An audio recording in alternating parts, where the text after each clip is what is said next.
Okay, here we go. Ready? Redwall. We're in part 2, chapter 16. Now remember, Matthias has been captured. Oh boy. So, Dunwing was the Warbeak. When her daughter was shot, she had given her dead. Now that she was back safe and sound, she stroked and scolded her at the same time with relief. When she could get a chirp in edgewise, Warbeak Warbeak related the strange story to her mother in rapid Sparra dialect. As she was doing this, Matthias lay pinned to the floor by the claws of many fierce Sparra warriors. As far as he could tell, the place was one enormous loft. This was the court of King Bull Sparra, whose wrath seemed about ready to descend on him. The sparrows lived higgledy-piggledy here in one great untidy tribe. The roof above met in the shape of an upturned V, which made the court a long triangular structure like this. Okay. Under the eaves on either side were countless scruffy-looking nests, all of which appeared to be filled to overflowing with shrieking baby sparrows. At one end the loft was blocked off by roofing slates and old nesting materials. This was the king's own private chamber. Matthias estimated that it was probably underneath the spot where the weather vane was situated. King Bull Sparrow was not a bird to be trifled with. He noticed the young mouse's evident interest in his surroundings and quickly diverted his attention with a savage kick at the helpless creature. "What a mouseworm want in court of our king?" he snapped. Matthias, realizing that this was no time for idle chit-chat, promptly shouted out in a loud, courtly manner, "O king, I came to return one of your brave young warriors."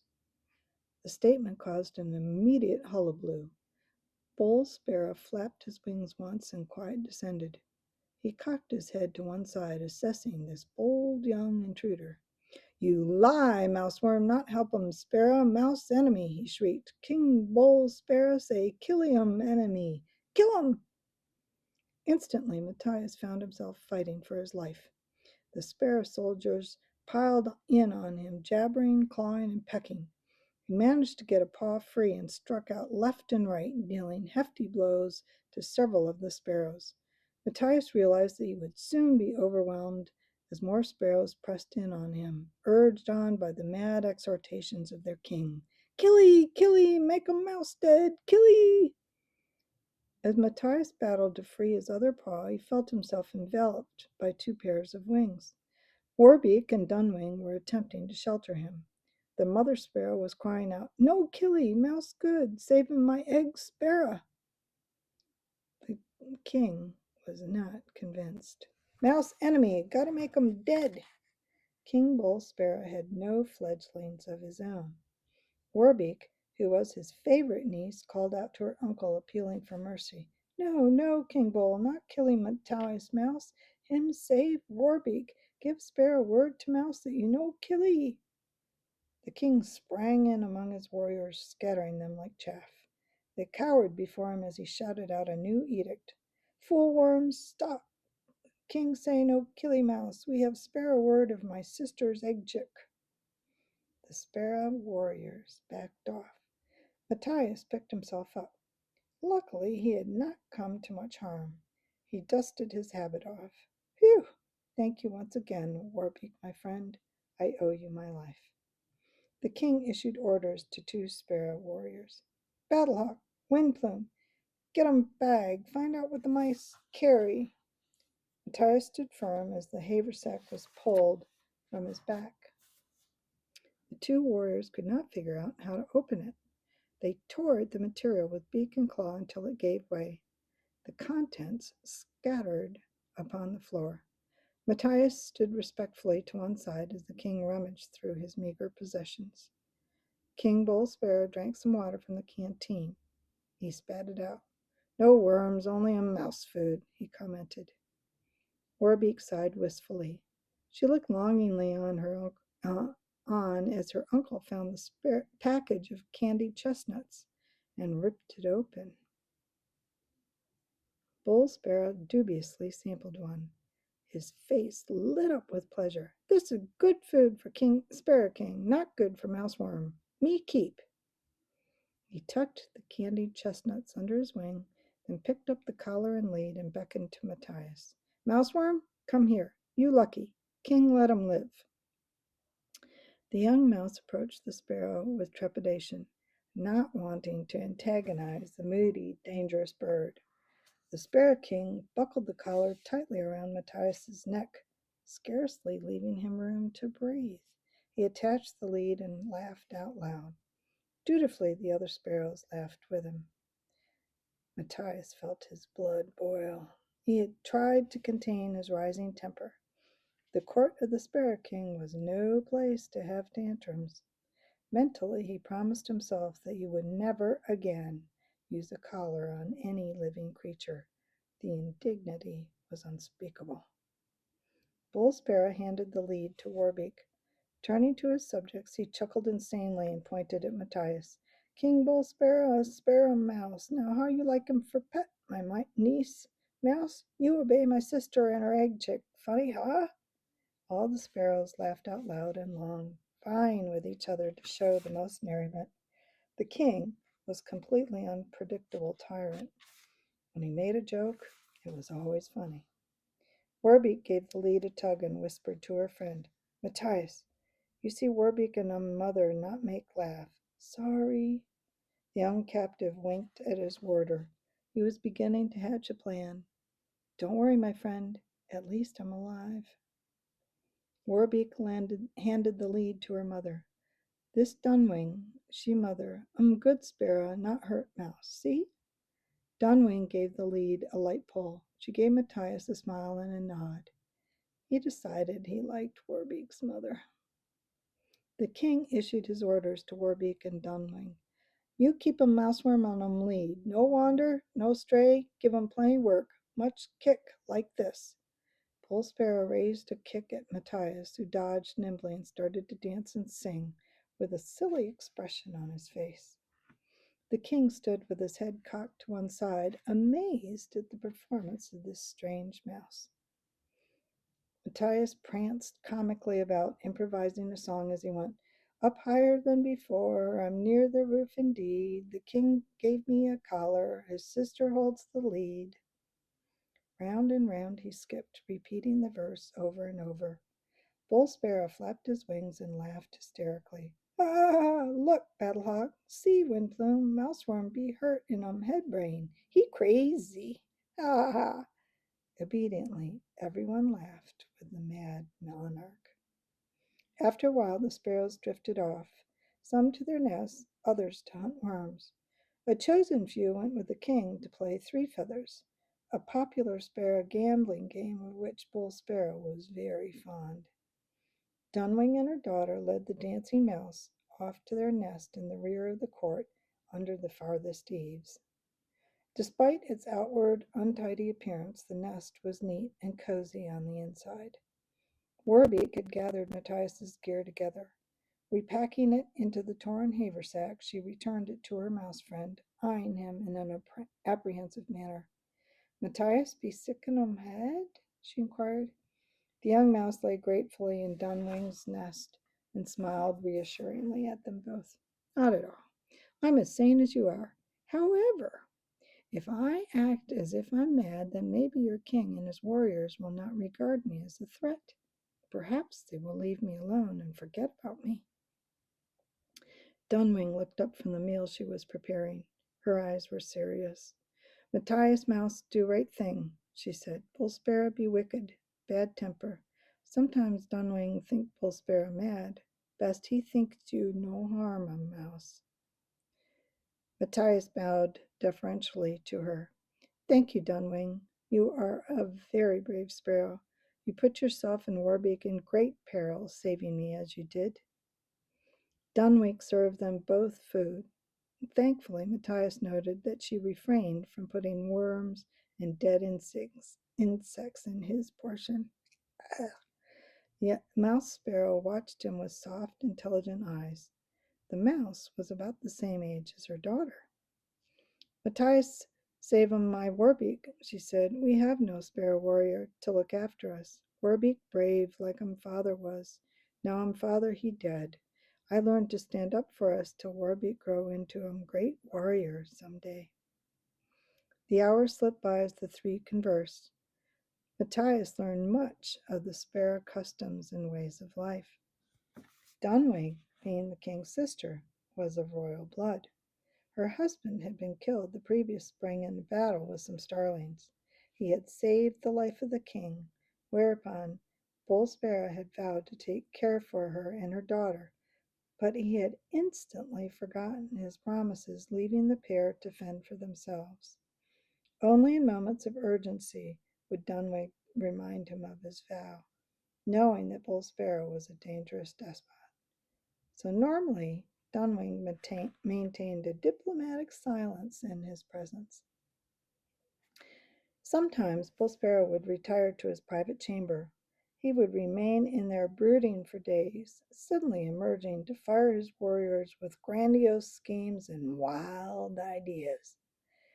No one dared to disobey him, even though half an hour later he had forgotten his previous foolhardy notions and wandered off to hunt worms. Later, he would return to find out that his plan had not been carried out.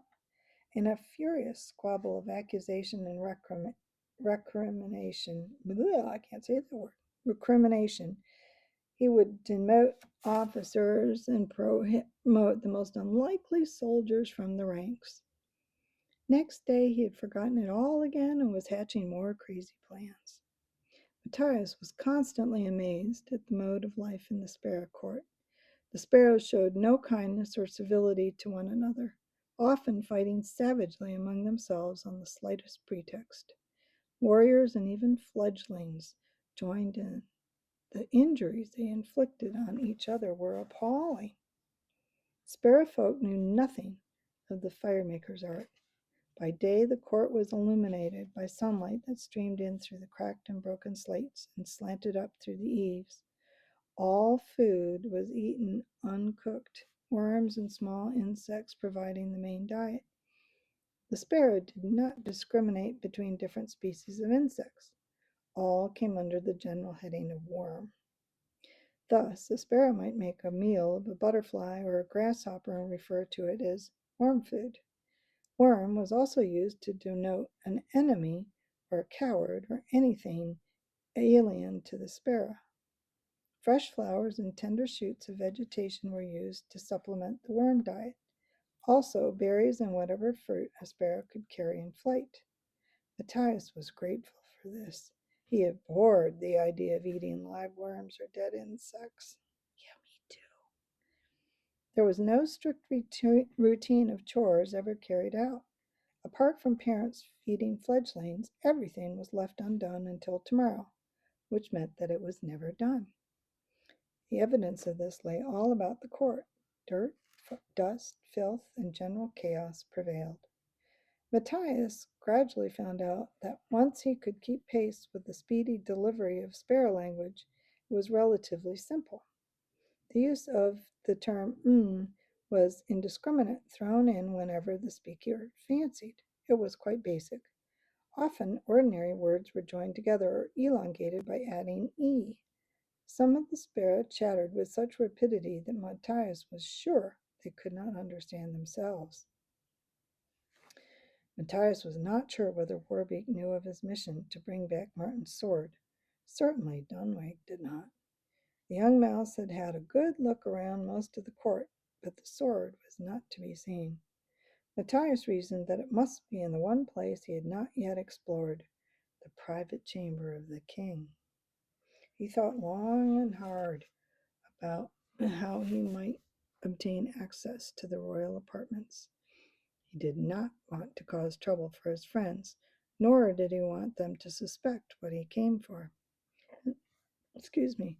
And supposing he ever did regain the sword, the next problem would be how to take it safely back down to the floor of the abbey and his own kind. Matthias figured that he had been in his new surroundings for about a night and a day. Towards the evening of that day, he was sitting outside the nest, repairing his torn haversack and taking stock of his personal effects. Each time a sparrow passed by, he would grin vacantly and strike up his song. No one bothered to take much heed of him. Warbeak flew in from a lone worm hut. She stood watching Matthias. "Me hunt 'em worms," she chirped. "Bring 'em dandelions for Matthias. Mouse like eat 'em flowers." Matthias replied in sparrow language, "Warbeak good hunter. Mouse like flower. Make 'em good worm food. Where be Dunwig, mother?" Warbeak pointed to the king's chamber. "Dunwing, get 'em bull sparrow worm food ready. King have no wife to make ye food." Matthias acted unconcerned. He pulled at the collar to loosen it. Collar hurt mouse neck," he grinned. Warbeak shrugged sympathetically. "King say you wear him. No take him off. Me sorry."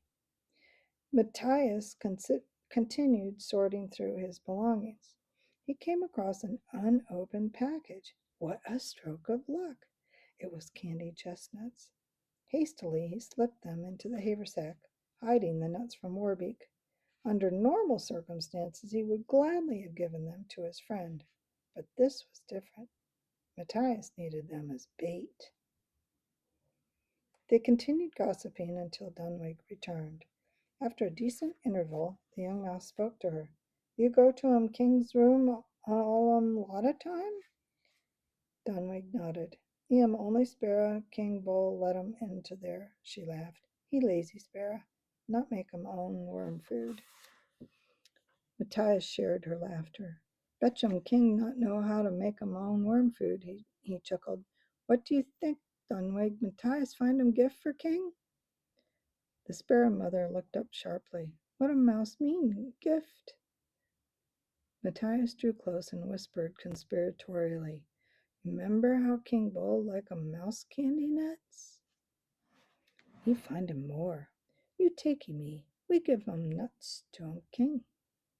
Dunwig looked doubtful. "What for the mouse want to give nuts to King?" Matthias spread his paws as if stating the obvious. "So King let mouse free. Want to go back to mouse home." Matthias held his breath and watched Dunwig. Finally, her face softened. She smiled sympathetically. "All right, Matthias. We try Not do much harm, but 'member, not make bull sparrow bad temper. He kill sure." With an inward sigh of relief, Matthias swept up the packet of nuts. "Thank you, sparrow mother," he said. "Mouse not make trouble for you. Nuts make King happy. You see." With Matthias trailing behind her on his lead, Dunwig tapped on the slates which formed King Bull Sparrow's wall. An irate voice came from within. "Fly away, Sparrow. Keep King want sleep." Dunwig realized they had chosen a bad moment. Nevertheless, she persisted, this time tapping harder. "Let in, King brother. It is Dunwig and Crazy Mouseworm. Get gift for great King." A sleepy head poked round the door opening. Bull Sparrow blinked owlishly at them and yawned in their faces. "Better be portin', Majesty no like to be woked," he grumbled. As they entered the room, Matthias skipped about and sang his ditty. Whipping out the packet, he selected a nut and popped it straight into the open beak of the astonished ruler. "Mouseworm find more candy nuts for big King Sparrow," Matthias giggled. "Fetch here quick. He be mouse give King all nuts. King let mouse go home free." The king munched and chomped greedily on the sweet nut, eyeing the packet covetously. "Ha! Mouseworm give King all nuts. Majesty have great things in mind. Think about, let mouse go free home." Matthias capered about. He went down on one knee, offering the nuts. Bull Sparrow snatched the parcel. Hoggishly, he stuffed far more of the nuts into his beak than it could cope with. Closing his eyes in ecstasy, he gobbled furiously. Pieces of nut falling from his beak littered his breast feathers. Matthias's eyes roved about the chamber, searching. It was nothing special as Sparra habitations went. A straw police, some butterfly wings stuck to the wall by way of decoration. In one corner, there was a huge, overstuffed old chair. How it got there would forever remain a mystery. Matthias's attention was held by something that protruded out of the back of the chair. It was an old-fashioned looking object made from black leather with lots of silver trimming, identical to the belt he was wearing. The scabbard of Martin's sword. Surely the sword must be somewhere close by. Matthias wished that he could see around the back of the chair to confirm his discovery, but he had to bring himself back to the issue at hand. King Bull Sparrow crammed the last candied chestnuts into his beak and chomped with evident enjoyment. Dunwig attempted to press for justice. King need 'em gift. Now mouse go free? The king held out a grasping claw. More! Mouseworm got more candy nuts for gift of majesty? Matthias remained kneeling. He appealed to the gluttonous ruler. O king, a mouse have got no more candy nuts. Give 'em all to great majesty. Now you let mouse go free home? He said hopefully. Bull Sparrow pecked nut morsels from his feathers, his eyes gleaming craftily. Ah, now king give 'em spare word. I say if mouseworm give 'em more candy nuts, then go free, but must give lot. The king spread his arms wide apart. This many lot. The young mouse bowed his head. But majesty, me got 'em no more nut. Unexpectedly, Bull Sparrow's mood changed for the worse. He crumpled the empty dock leaf packet and hurled it into Matthias's face. Mouseworm, get more! More! You hear? His eyes shone madly as the feathered hackles rose round his neck. King not argue with crazy mouseworm. You get 'em gone now. Plenty quick or me killy. Go now. Majesty sleep. Sensing that the king had become dangerous, Dunwig did not hesitate. Roughly, she dragged the mouse by the lead from the chamber. Matthias spluttered with uncontrolled rage. Dunwig, how can you let stupid be king of Sparra? He choked. The mother sparrow shushed soothingly and dragged Matthias off to the safety of her nest. Warbeak had gone off hunting again. Dunwig sat down and tried to reason with the angry young mouse.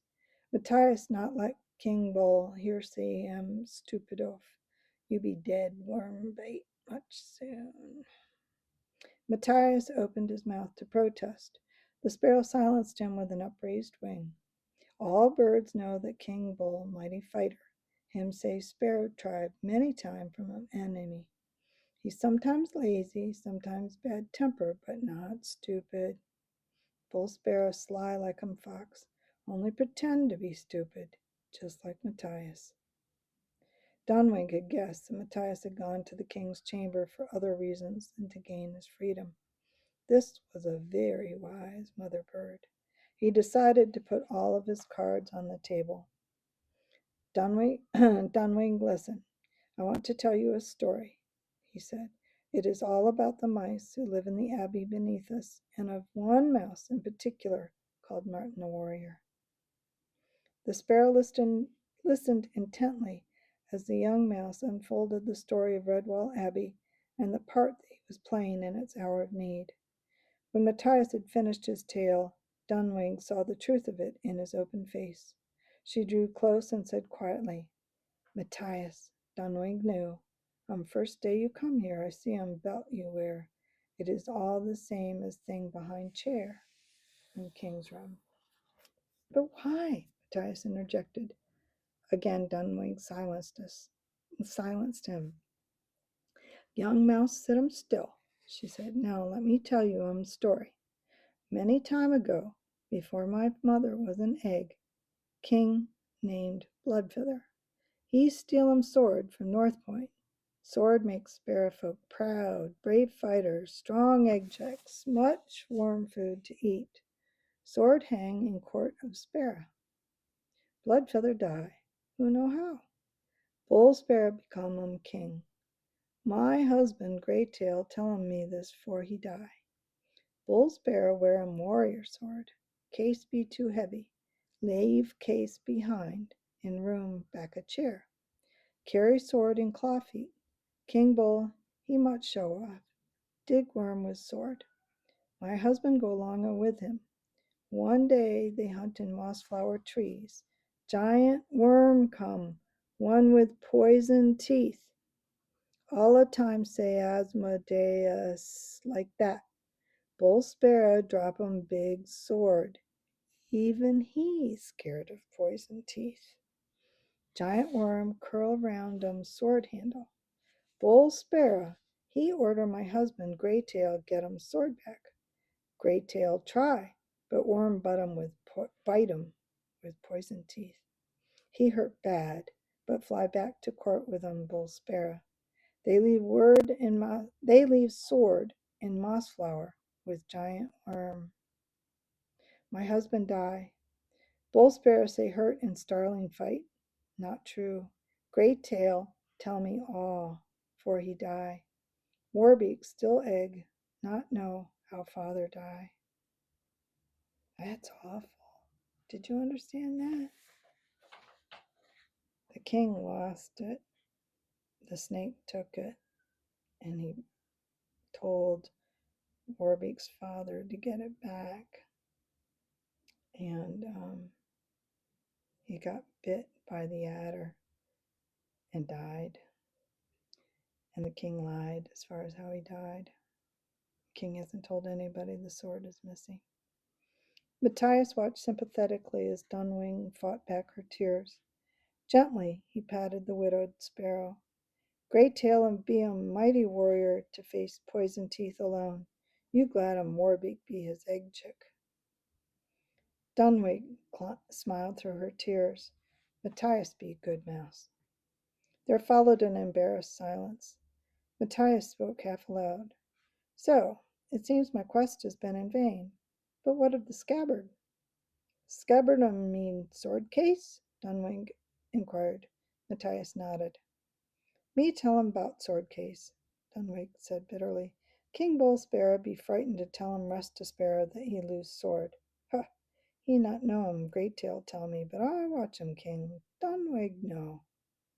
Bull Sparrow still pretend sword in case. That way he stay king. If I tell, he killy me and Warbeak. This I know. Some day, Warbeak, my egg chick, be queen. She have royal blood. Then sparrow folk be better. Be happy. Bull Sparrow rule for now. Huh, lose heart, lose sword. I'm no good crazy bird, Bull Sparrow. He knows the truth.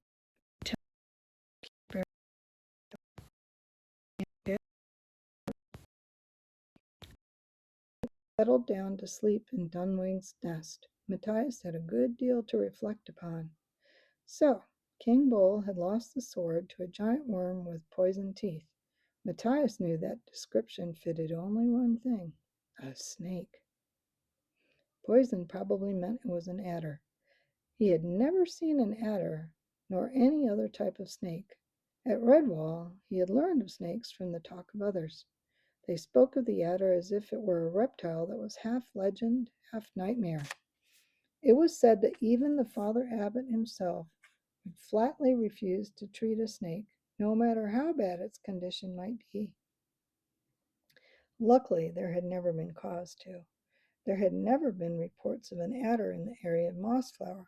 That was why most creatures tended to treat it as a mythical reptile. But wise ones like Constance, the abbot, and old Methuselah assured everyone that the adder was a cold, deadly fact. They said that in all the world there was nothing more feared: the strong coils, hypnotic eyes, and poison fangs.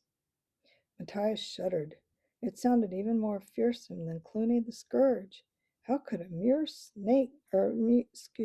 how could a mere mouse take the sword from this adder that Dunwing had described? The one that said Asmodeus. Matthias tried to put it from his mind. Gradually, sleep overtook him. You come quick, Mouseworm. King want to see you. Rough claws seized Matthias, dragging him from the nest, only half awake. It was the two sparrow warriors, Battlehawk and Windplume. They lugged Matthias off without further explanation, tugging cruelly on his lead. The last things he saw before he was pulled off into the darkness of the court were the pale, worried faces of Dunwing and Warbeak. He shouted to reassure them, Don't worry, I'll be all right. Take care of yourselves. Battlehawk hit Matthias in the face with a stiff, bony wing.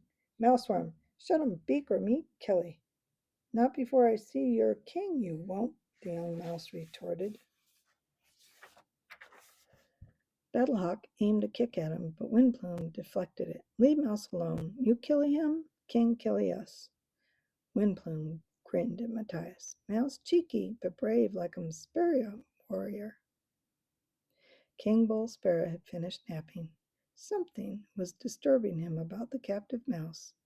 He had been too busy guzzling candied chestnuts to let it bother him, but now that he was wide awake, it hit him like a ton of bricks. The mouse worm's belt! What had taken Dunwing a single glance to recognize had finally dawned on the king. Matthias's belt was the same as the sword case behind his own chair. The broken piece of mirror reflecting the moonlight was the only illumination in the king's chamber. He dismissed his two warriors to wait outside. The king of the sparrow folk sat staring at the young mouse in silence. Matthias stood his ground bravely, not knowing what to expect. Bull Sparrow stood up. He strutted about in front of Matthias, then around behind him. Matthias felt his belt gripped from behind by strong claws. The crazed king whispered close in his ear, Where, Mouseworm, get 'em belt. Matthias swallowed hard. He tried to act casually. Belt? Oh, you mean this belt? Mouse always have 'em belt for a long time, not knowing where me get 'em. Thump! Matthias hit the floor as the king shoved him fiercely in the back. Mouse lie, King Bull, not worm fool. Where did you get 'em? Tell, tell. As he shouted madly, the sparrow pulled at the belt. Matthias knew he was facing death with the insane ruler in one of his lunatic rages. He must think fast. No got 'em more candy nuts, the young mouse cried. Please, Majesty, give 'em mouse word, no more candy nuts. Me give 'em great king hit this belt, then he let 'em mouse go free home. Matthias's plea had the desired effect on the mad king. He sat in the big chair, his eyes glittering cunningly. Sparrow law said king must killy mouseworm, but me am good, Majesty, no killy mouse. Give 'em belt to king. Matthias unbuckled the belt and handed it over. King Bull fondled it, then fastened it on himself. As he admired the belt strutting in front of the broken mirror, the sparrow spoke in a normal voice. Nice, good belt. Mouse know of a great sword? Instantly, Matthias was on his guard. One wrong word might spell death for Dunwing and Warbeak. He must affect ignorance to allay the king's suspicions. Oh, Majesty, that good belt. Make king look fine like mighty warrior. No look so good on mouse. Bull Sparrow appeared flattered. He preened himself, then asked the question again, this time in a coaxing tone. Surely Matthias know of great sword? In spite of his dangerous predicament, Matthias was inwardly amused at the king's use of his name. Slumping to the floor, he sat with his head between his paws, the picture of dejected innocence. O mighty king, mouse not have more candy nuts, not know about sword thing, not even have belt now. Me die if not soon go free. Please let poor mouseworm go home. Matthias's show of pathos seemed to cheer the king. He tucked his wingtips into the belt that he had fooled the mouseworm into giving him. Ha! He had eaten all the mouse nuts too. Feeling no end of a fine bird, he gave a sharp whistle that brought his two warriors on the double. Look at this mouseworm, he scoffed. He not happy that I spare him. You take a mouse back to my sister Dunwing. Tell her king say take care of the mouseworm. He give me good gifts. Candy nut belt. Maybe mouse find more gift for good majesty who let him live. Take way now. Must get more sleep. Go. As Matthias was dragged off once more, he pretended to cry out in distress. This caused Bull Sparrow much amusement. He waved a wing in farewell, calling out to the prisoner, Get 'em good sleep, mouseworm. Think 'em way to get more gift for majesty. Ha! The two warriors and a nearby fledgling who was half awake laughed obediently with their king. Matthias thanked his lucky stars they had once more come out alive. Had he refused to give the belt, he would surely have died. Anyhow, he reflected, it was only a temporary loan. As he planned on stealing the scabbard from Bullspera, why not the belt with it? There you go. Until next time, chapter 17. Until then.